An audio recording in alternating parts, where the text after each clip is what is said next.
इसलिए मेहरबानी करके जम्मू कश्मीर का कोई आदमी इससे पहले नहीं बोला। हम 2-3 MP हैं, एक मंत्री हैं, एक जेल में हैं, तो इसलिए हमें टाइम मिलना चाहिए अपनी बात कहने की। जहाँ पे कोई असेंबली नहीं है, कुछ भी नहीं है। पिछले हमें तवक्का थी, हमें ऑनरेबल जो यूनियन फाइनेंस मिनिस्टर हैं उनका बहुत एहतराम है, वो सीनियर लीडर भी हैं और पिछले कई सालों से ये महकमा भी देख रही हैं। लेकिन कितना बेहतर होता कि वो जम्मू कश्मीर के लोगों के साथ भी बात करती, वहाँ के MPs के साथ बात करती, वहाँ के ट्रेडर्स के साथ बात करती और फिर ये बजट यहाँ पे आता। इसकी वहाँ पे कोई भी एक्सरसाइज नहीं की गई है और जो भी एक्सरसाइज की गई है वो ब्यूरोक्रेट्स की लेवल पे की गई है। ये बदकिस्मती की बात है कि पिछले 7 साल से वहाँ पे कोई इलेक्टेड गवर्नमेंट नहीं है। पिछले 10 साल से कोई असेंबली के इलेक्शन नहीं हुए हैं। हम एक ब्यूरोक्रेट्स की मर्सी पे हैं, उनके रहम व करम पे हैं। वहाँ करप्शन अपने अरूज पे है, वहाँ दफ्तरी तवालत अपने अरूज पे है, बेरोज़गारी अपने अरूज पे है, महंगाई अपने अरूज पे है। तो ये कितना बेहतर होता कि इन चीज़ों को देखने के लिए इस बजट को यहाँ पेश करने से पहले जम्मू कश्मीर के लोगों को भी, अगर वहाँ के लोगों के साथ भी खुद इसका जायज़ा जो है वो ऑनरेबल फाइनेंस मिनिस्टर लेती तो वो ज़्यादा बेहतर तरीके से इस बजट को समझ सकती। आज इस बजट के बारे में जो यहाँ पे कहा गया कि हम इतना बड़ा पैसा जम्मू कश्मीर को दे रहे हैं, वहाँ असली हकीकत ये है कि कॉन्ट्रैक्टर्स की कई हज़ार करोड़ की बिल्स जो हैं वो पिछले साल की पेंडिंग हैं, उनको अपना पैसा नहीं मिल रहा है, उन्होंने बैंक से लोन लिए हुए हैं और ये सारा पैसा जो इस वक्त कहा जा रहा है कि हम इस बजट में ये जो दिखा रहे हैं, मुझे नहीं लगता कि पुरानी लाइबिलिटीज़ जो हैं उनको भी वो कवर करेंगे। वहाँ की हालत ये है कि मुलाजमों को पेंशन नहीं मिल रही है, GP फंड का पैसा नहीं मिल रहा है। मैं बड़े वसूख से इस सारे हाउस की नोटिस में ये मामला लाना चाहता हूँ। जो वहाँ की असली हालत है वो यहाँ सबको पता लगनी चाहिए। हम एक बजट पे यहाँ पे उन्होंने पेश तो किया, लेकिन रियलिटी जो है वो मैं आपको ये बताना चाहता हूँ कि वहाँ मुलाजम की हालत ये है, किसान की हालत ये है, बेरोज़गार की हालत ये है। मैं आपको ये बताऊँ कि अनंतनाग डिस्ट्रिक्ट जो है वो जम्मू कश्मीर का सबसे पुराना डिस्ट्रिक्ट है और मैं वहाँ से पार्लियामेंट मेंबर हूँ, अनंतनाग रजौरी कॉन्स्टिट्यूंसी से। वहाँ पे एक मेडिकल कॉलेज तो कायम हुआ है, लेकिन वहाँ वो पिछले 6 साल से काम कर रहा है कि 7 साल से या उससे भी ज़्यादा से, लेकिन वहाँ MRI की फैसिलिटी तक नहीं है। उस इतने बड़े हिस्टोरिक टाउन में कि इस बजट में कुछ भी नहीं दिखाया गया कि वहाँ पे क्रिटिकल स्पॉट्स जो थे उन पे फ्लाईओवर बनाने की ज़रूरत थी। उसके लिए यहाँ पे इस बजट में, जम्मू कश्मीर के बजट में कुछ भी नहीं बताया गया है। उस कस्बे की उस पुराने, सबसे पुराने और मशहूर जो डिस्ट्रिक्ट है उसमें एक बाईपास बनाने की ज़रूरत थी। जो पहलगाम का टूरिस्ट स्पॉट है, जो अमरनाथ की यात्रा जाती है, वो इसी डिस्ट्रिक्ट से होके गुज़रती है और इतना यात्री और इतने टूरिस्ट जब जाते हैं तो उस डिस्ट्रिक्ट में घंटों जाम रहता है। उसके लिए भी इस बजट में इतने इम्पॉर्टेंट डिस्ट्रिक्ट के लिए कुछ भी नहीं रखा गया। मैं आपकी नोट्स में ये भी लाना चाहता हूँ कि जम्मू कश्मीर में शेर Kashmir institute of medical sciences बहुत अच्छा काम कर रहा था। कश्मीरी डॉक्टर जो हैं वो अपने काम के लिए पूरी दुनिया में मशहूर हैं। जिस लगन और मेहनत से वो काम कर रहे हैं और जिस मेहनत से इस इंस्टीट्यूट को चलाया जा रहा था, अफसोस की बात है, परेशानी की बात है कि जिस तरह हमारी स्टेट ख़त्म की गई, इस तरह उस इंस्टीट्यूट की ऑटोनॉमी भी ख़त्म की गई और आज उसको हेल्थ और मेडिकल एजुकेशन डिपार्टमेंट के अंडर दे दिया गया है। और एक इंस्टीट्यूट जो एक पूरे जम्मू कश्मीर की खिदमत कर रहा था, वहाँ पे पूरे तरीके से काम मुतासर हो रहा है। हज़ारों पोस्टें वैकेंट हैं। एक इतने बड़े एरिया में जम्मू कश्मीर में, जिसको अब आप यूटी कहते हैं, लेकिन हम ये मानने के लिए लफ्ज़ से यूटी तैयार नहीं, हम स्टेट की बात करेंगे। वो एक इंस्टीट्यूट जो है उसकी हालत भी ख़राब हो रही है, उसकी ऑटोनॉमी भी ऑनरेबल चेयर ख़त्म कर दी गई है। और इसके साथ साथ जम्मू में आपने एक एम्स बनाया है, आपने उसकी शुरुआत की है, उस फैसले का हम खैर मकदम करते हैं। लेकिन कश्मीर के इंस्टीट्यूट की ऑटोनॉमी ख़त्म करके वहाँ हेल्थ केयर सिस्टम को बहुत ज़्यादा नुकसान किया है।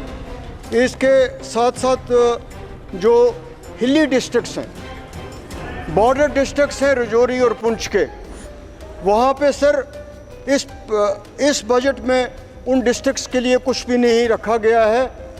होना ये चाहिए था कि जो ये बॉर्डर डिस्ट्रिक्ट्स हैं, हिली डिस्ट्रिक्ट्स हैं, इनके लिए PMGSY में, PWD में, जल शक्ति में, इन महकमों में ज़्यादा एलोकेशन की जाती।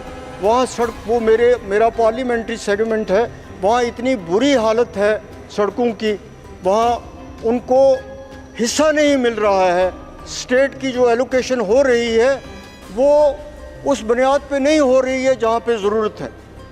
मैं तो ये आपसे कहूँगा कि एक हाउस कमेटी बनाइए, देखिए जो वहाँ पे बीकन के प्रोजेक्ट्स हैं, दोनों बॉर्डर डिस्ट्रिक्ट्स हैं रजौरी और पुंछ के। मैं ऑनरेबल डिफेंस मिनिस्टर से भी मिला, मैंने उनको ये भी कहा कि BRO की कारकर्दगी जो है वहाँ पे ना होने के बराबर है। एक 220 किलोमीटर का स्ट्रेच है जम्मू से पुंछ तक का, उसकी बुरी हालत है। तो मैं ऑनरेबल चेयर में आपसे गुजारिश करना चाहता हूँ कि इसी तरह हमारे वहाँ पे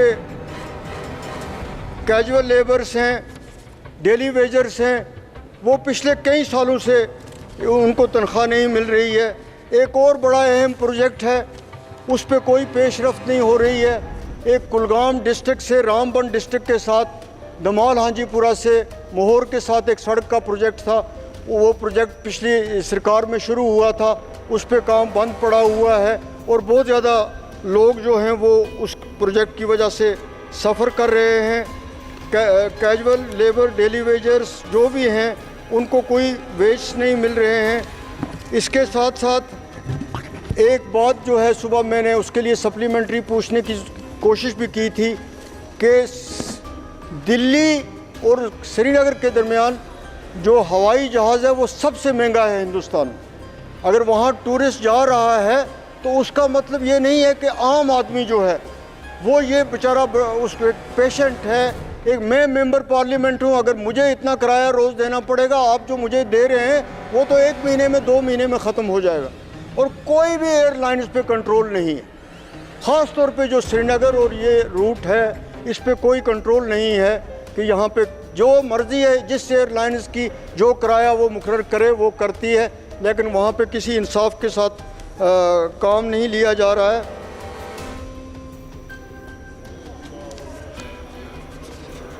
सर पावर हमारा अपना हाइडल प्रोजेक्ट्स हैं वहाँ पे, सर 2 मिनट में ले लूँ। हाइडल प्रोजेक्ट्स हैं हमारे, वो नहीं चल रहे हैं, सरकार की नाअहली की वजह से वो नहीं चल रहे हैं। उल्टा बहुत ज़्यादा बिजली फ़ीस जो है वहाँ पे बढ़ाई गई है और बिजली की फ़ीस वसूल करने के लिए FIR लगाए जा रहे हैं। हम एक जमहूरी हिंदुस्तान का हिस्सा है, एक बिजली फ़ीस पे अगर आप किसी के ख़िलाफ़ FIR लगाओगे उससे ज़्यादा ज़्यादती क्या हो सकती है। ट्राइबल्स के बारे में बहुत ज़्यादा कहा जाता है। मैं जो यहाँ पे यूनियन बजट पेश हुआ, मैं भी ट्राइबल कम्युनिटी से बिलोंग करता हूँ, ना उसमें ट्राइबल्स के लिए कुछ है, ना जम्मू कश्मीर के बजट में ट्राइबल्स के लिए कुछ भी कहा गया है, कोई उसके लिए पैसा नहीं रखा गया है। और मुझे कोई भी ये नहीं बता सकता है इस सरकार में कि ट्राइबल्स जो हैं उनके लिए क्या हो रहा है। कोई ये हमें बताए कि ट्राइबल का पैसा आया तो कोई 4 किलोमीटर की सड़क बनी क्या, कोई हॉस्पिटल बना उनके लिए, कोई स्कूल उनके लिए बना। लेकिन पब्लिसिटी इतनी दी जा रही है कि दूसरे लोग सोचते हैं कि ट्राइबल्स को बहुत कुछ मिल रहा है, चाहे कंट्री की लेवल पे हो, ख़ास तौर पे स्टेट की लेवल पे। सच तो ये है सर कि जो ट्राइबल, जो गरीब जंगल की ज़मीन में रह रहा था, जिसके लिए ये कहा गया कि ट्राइबल्स को फॉरेस्ट राइट एक्ट में हकूक़ मिलेंगे, उनको वो 5 या 10 मरला या 1 या 2 कनाल ज़मीन जिस पे वो बैठते हैं उसके मलकियत के हकूक़ दिए जाएंगे। 4-4 साल से लोग दरपदर हैं सरकारी दफ्तरों में, उनको कोई भी नहीं पूछ रहा है। उल्टा ये हो रहा है कि जो आप रह रहा था पुराने मकान में, जिसको PMAY के तहत केस सैंक्शन हुआ उसको आज फॉरेस्ट डिपार्टमेंट बनाने नहीं देता है। वो कहता है कि ये फॉरेस्ट की ज़मीन है, और गवर्नमेंट ऑफ इंडिया और वहाँ की गवर्नमेंट कह रही है कि हम ट्राइबल जहाँ बैठे हुए हैं उनको डिस्टर्ब नहीं कर रहे। तो जो PMAY केस लेने वाला बेचारा गरीब है उसको आज अपने मकान के लिए वहाँ पे ज़मीन नहीं मिल रही है जहाँ पे वो 20 साल से रह रहा है, और जो दावे हो रहे हैं वो उसके बिल्कुल मुख्तलिफ हैं। हम ये चाहते हैं कि जम्मू कश्मीर के साथ जो ये नाइंसाफ़ियाँ हैं, सियासी तौर पे हों, ये एडमिनिस्ट्रेशन के लिहाज से हों, फंड्स के लिहाज से हों, डेवलपमेंट के लिहाज से हों, बेरोज़गारी से के हवाले से हों, ये चीज़ें जो हैं ये दूर होनी चाहिए। हमें तवक्का है कि ऑनरेबल ये फाइनेंस मिनिस्टर जब ये जवाब दें तो ये हमने जो कुछ कहा है, ख़ास तौर पे कॉन्ट्रैक्टर्स हों, बेरोज़गार हों, कैजुअल हों, उनके बारे में जो कुछ कहा है, या बॉर्डर डिस्ट्रिक्ट्स के बारे में कहा है। सबसे अहम बात थी सर, रियासी में रेल पहुंच गई है, कटरा से आगे रियासी है, रियासी से सिर्फ 40 किलोमीटर है रजौरी पुंछ का एरिया, लेकिन इस बजट में रजौरी पुंछ की रेलवे लाइन के मुताबिक कुछ नहीं कहा गया। बहुत बहुत